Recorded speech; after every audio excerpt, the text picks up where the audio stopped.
থামলেন কেন মন্ত্রী মশাই? জমিটা দেখেছো পণ্ডিত? বলো তো ওটা কার জমি? মহারাজের জমি হবে হয়তো। হ্যাঁ ঠিকই বলেছো, কিন্তু কিভাবে ফেলে রেখে দিয়েছে দেখো। ওটার ব্যাপারে একটু কথা বলতে হবে। কি বলবেন? সেটা আজ সবাই শুনতে পাবে। এক কথা দুইবার বলা ঠিক নয়।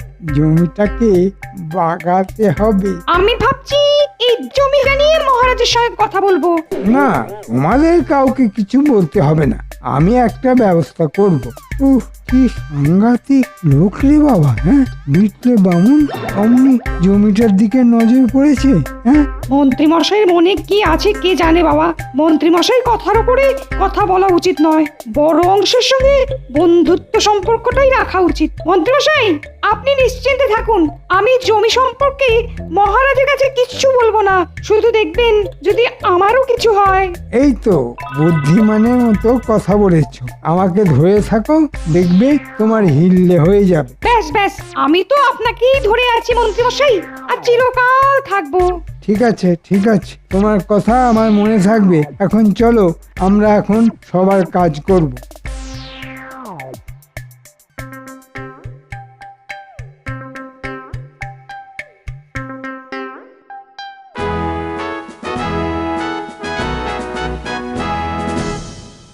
কয়েকদিন ধরে দেখছি পণ্ডিত মন্ত্রী মশাইয়ের গায়ে এঁতুলের মতো লেগে আছে।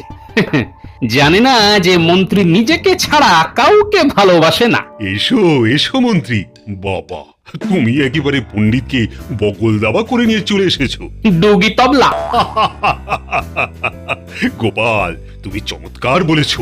বলো বলো মন্ত্রী, সভার শুরুটা কিভাবে করব? মহারাজ, রাজপ্রাসাদে আসবার সময় আমি আপনার জমিটাকে দেখতে পেলাম। বিস্তীর্ণ জমি অনাবাদী হয়ে রয়েছে। এটা নিয়ে আপনার সঙ্গে কিছু কথা ছিল। হ্যাঁ, তুমি খুব ভালো কথা মনে করিয়েছো। মানে আমার মনে কয়েকদিন ধরে ঘুরছিল এই জমিটার কথা। ভালো করেছো মনে করিয়ে। জমিটা কাউকে দিয়ে আপনি দেখি আমার মনের কথাটাই ধরেছেন।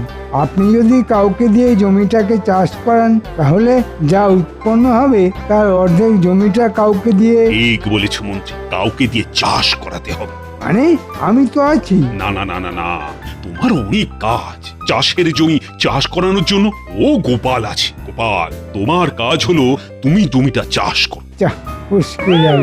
মহারাজের এই গোপাল প্রেম আমার একদম সহ্য হয় না। মুখ থেকে কথা কোষ